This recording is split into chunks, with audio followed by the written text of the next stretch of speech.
एक संत वर्षा के जल में प्रेम और मस्ती से आगे चला जा रहा था कि इस संत ने एक मिठाई की दुकान को देखा जहां एक कढ़ाई में गर्म दूध उबाला जा रहा था। तो मौसम के हिसाब से दूसरी कढ़ाई में गर्मा गर्म जलेबियां तैयार हो रही थी। साधु कुछ क्षणों के लिए वहां रुक गया। शायद भूख का एहसास हो रहा था या मौसम का असर था। साधु हलवाई की भट्टी को बड़े गौर से देखने लगा। संत कुछ खाना चाहते थे लेकिन संत के पास पैसे नहीं थे। लेकिन नेक दिल हलवाई ने एक प्याला गरम दूध और कुछ जलेबियां साधु को दे दी। साधु ने गरम जलेबियां गरम दूध के साथ खाई और फिर हाथों को ऊपर की ओर उठाकर हलवाई के लिए प्रार्थना की और फिर आगे चल दिया। और साधु मस्ती में बारिश के पानी के छींटे उड़ाता चला जा रहा था। वह इस बात से बेखबर था कि एक युवा नवविवाहिता जोड़ा भी वर्षा के जल से बचता बचाता उसके पीछे चला आ रहा था। एक बार इस मस्त संत ने बारिश के पानी में जोर से लात मारी। बारिश का पानी उड़ता हुआ पीछे आने वाली युवती के कपड़ों को भिगो गया और उस युवती के कीमती कपड़े कीचड़ से लथपथ हो गए। उसके युवा पति से यह बात बर्दाश्त नहीं हुई और एक जोरदार थप्पड़ संत के चेहरे पर जड़ दिया।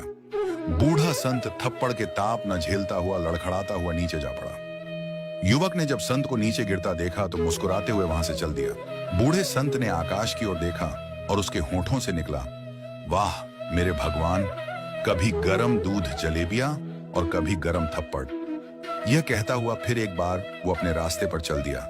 दूसरी ओर वह युवा जोड़ा मस्ती में अपनी मंजिल की ओर अग्रसर हो गया और अपने घर के सामने रुक गए। युवा अपनी जेब से चाबी निकालकर अपनी पत्नी से हंसी मजाक करते हुए ऊपर अपने घर की सीढ़ियां चढ़ रहा था। बारिश के कारण सीढ़ियों पर फिसलन हो गई थी और अचानक युवा का पैर फिसल गया और वह सीढ़ियों से नीचे गिरने लगा। महिला ने बहुत जोर से शोर मचाकर लोगों का ध्यान अपने पति की ओर आकर्षित करने लगी, जिसकी वजह से काफी लोग तुरंत सहायता के लिए उसके पति की ओर लपके। लेकिन तब तक देर हो चुकी थी।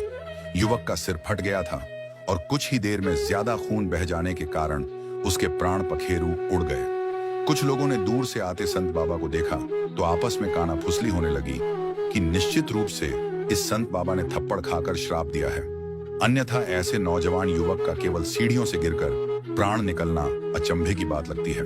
कुछ मन छले युवकों ने यह बात सुनकर संत को घेर लिया। एक युवक कहने लगा कि आप कैसे भगवान के भक्त हैं जो केवल थप्पड़ के कारण एक युवा को श्राप दे बैठे। संत कहने लगे, भगवान की कसम, मैंने इस युवा को श्राप नहीं दिया।